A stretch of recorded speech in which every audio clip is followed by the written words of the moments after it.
Hello, thank you for watching another episode at Investing with All I See is W. Today, I wanted to make this video to share with you some updates with Inovio Pharmaceuticals after releasing its financial data release, and just to give you an update on where the company is at and to provide you an overview of the company if you're unaware of this company and what it's doing. Alright, so this company is focusing on taking immunotherapy and powering DNA medicines to the next level. And what's so unique about this company is that overall, the company has the ability to produce about 100 million doses of vaccine specifically for the COVID-19 pandemic, and that is estimated to be ready within 2021. However, by 2020, end of this year, which is a few months from now, the company will have about 1,4,800 INO vaccine ready and available for use. Now, what's unique about this company is that traditional monoclonal antibodies are produced in bioreactors, and that requires a very complex process, and it'll cost a lot of money to keep that process going from an operation standpoint. Now, with INO's disruptive DNA encoded monoclonal patented technology, DMAP technology, it has the potential to overcome these type of limitations. And another reason why INO's DMAP technology is so specialized is that it optimized genes for desired monoclonal antibody, and that's encoded in the DNA plasmid, which is produced using very cost-effective and highly scalable fermentation techniques. And these plasmids are delivered directly into cells of the body using electrophoration. And you'll see in the later slides, how electrophoration is actually applied once the vaccine is injected. All right, and what tool is used. And the encoded monoclonal antibody is directly produced by cells. And you'll see a picture here of what's being produced. Now, based on current data from the phase 1 clinical trials, what we know is that INO 4800 can generate neutralizing antibodies, and what that means is it limits the spread of the virus, and also it optimizes the CD8 plus T killer T cells and humoral CD8 4 plus T cells, which eliminates the virus when you think about it. INO has immunological advantage. For example, its cancer therapy and vaccine study, patients can receive a myriad of doses without any safety, tolerability, or anti-factors response issues. Now, what else is so unique about INO, right? Well, the company is actually accepted into the Operation Warp Speed program, and I recall a few months back when investors were so worried about whether INO would actually get into this program. And now that it got into this program, everyone should be excited at the fact that this company is positioned to work with top line companies in support by the government. And also, the company received funding from the U.S. Department of Defense Coalition for Epidemic Preparedness Innovations, known as CEPI, and also by the Bill and Melinda Gates funding. And that also doesn't include different collaborators such as Regeneron and other related companies that you'll see in the product portfolio where clinical trials are happening. And this is the first company to date to be in United States phase 2 clinical trials for the coronavirus that causes MERS, which is the same viral family that causes the strain of the COVID-19, what we know today. And also, 85% survival rate at 12 months based on clinical endpoint surrogate data for the INO 5401 intended for glioblastoma for severe disease. And that data on 52 patients will likely be available in November 2020. But that is amazing percentage given the fact that this disease is really bad. So this is promising information, at least to show that INO is doing good for humanity. Now, INO also continues to strive forward with its DNA medicine pipeline with a goal to challenge the status quo by providing safety, durability, efficacy, and durability of the medicine that they're trying to create. And this not only applies for the COVID-19 vaccine, but also all other vaccines that are being studied. And given the COVID-19 pandemic, of course, that has impact to other active clinical trials that are ongoing at this time, because how can patients actually go to clinical sites during this time with the shutdown? So there's workaround. However, the main focus is on the INO 4800 where the risk is at this time. Now, INO Selectra 200 patented device is also CE marked in Europe as well and has been used in clinical trials with data on around 7,000 administrations using the device. And as you can see over to the right, that's the tool. It looks as big as the size of an electric toothbrush, and that's what's used for the electrophoration. And you'll see in the later slides what electrophoration is all about. INO 4800 also has, the proper data sets to evaluate for safety, immunogenicity, and tolerability. And what we know is that once INO is able to leverage the international clinical data from Korea, then that will just show that INO has not only United States data, but also international data to bridge to file to the United States FDA. INO 4800 is most appropriate for patients with comorbidities. So for example, patients with severe health conditions and at high risk of COVID-19 would be advantageous to take the pre-approved INO 4800 that is currently being studied in clinical trials. Now let's talk about the financials.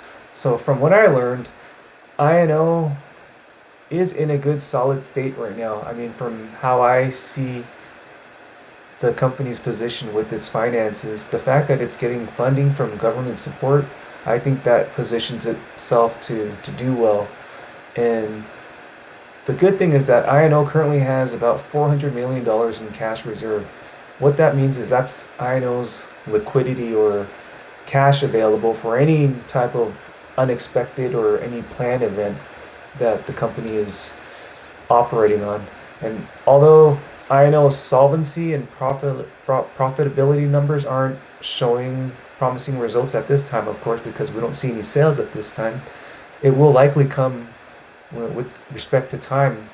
So for example, with the VGX vaccine platform that's going to be coming out towards the end of the year, I'm sure that will have an impact to the solvency and the profitability numbers. But currently, the liquidity is what's key for driving this company forward. All right, and Inovio is in a strong financial position, in my opinion, because given its current liquidity and external funding, that is what is contributing to the success from a financial standpoint. And from what I learned is that 83 cents per share net loss was the facts compared to 30 cents per share on a basic diluted basis. Now, why did this all happen? What was the outcome? Well, the increase in net loss was attributed to change in the fair value of derivative liability related to embedded conversion feature in August 2019 converted bonds, according to the public release as of today. And also, one of the reasons why the company did not meet the expectation from a financial standpoint was that DNA expenses increased due to corporate marketing and communications and hire of employees. But however, when you think about it, when a company grows, it needs to hire employees, and I think that the end result will be a good thing. The fact that the company is growing in large size and that its vaccine is showing positive results from a clinical perspective. And also the company is expanding its manufacturing capabilities, its global expansion and strategic direction, especially like in the Asian markets where you see new directors in place to support the company's goals. And also you see expansion in the clinical, regulatory, and marketing environments. All right. Now let's talk about the clinical updates for Inovio. So what I know is that the INO 4800 so far after phase 1 clinical trials, there were 6 reported adverse events rated at a level grade 1, which is the lowest severity. So that's a very good thing. And this compares very well if you compare this side by side to other current companies right now using the conventional approach with their vaccines. And this is promising because once the company starts going into the phase 2, phase 3, which is estimated for next month, then if you think about it from a statistical point of view, then there's a lower probability of experiencing adverse events with a higher level grade. You may get a frequency of grade 1, but hey, the company can live with that, right, compared to high severity.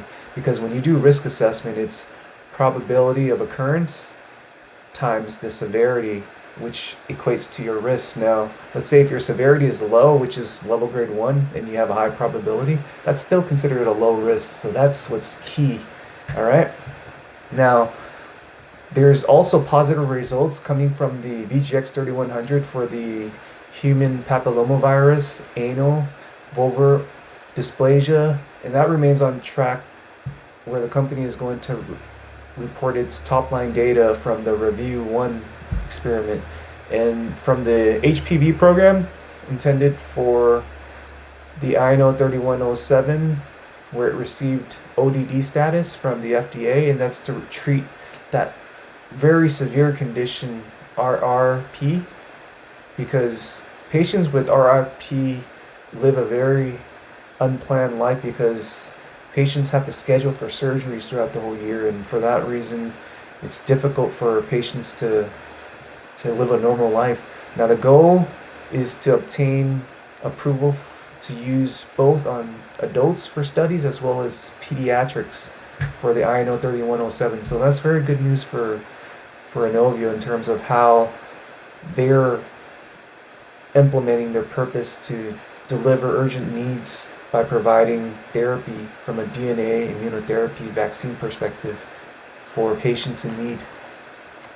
Now let's talk about manufacturing capabilities.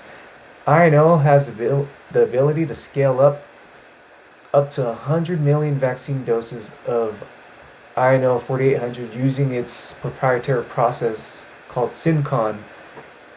All right, and Inovio's DMAP technology has the potential to break these limitations. All right, and it's very cost effective. And did you know that Inovio actually applied its DMAP technology against cardiovascular disease in a preclinical study against PSCK9, a protein key to regulating cholesterol levels in the bloodstream. So if you're looking like at LDLs, HDLs, then you see how Inovio's technology is supporting that research. That's amazing. Now, this is Inovio's Syncon proprietary process here. So here's a visual image of the virus with the genes. And there's a selected gene, which is the plasmid piece. That's your DNA plasmid. And that goes into the person getting administered with the INO 4800. And that's done with the Selectra device, as you can see there. That's what does the electroporation. It gives the electrical impulse post the vaccine solvent delivery.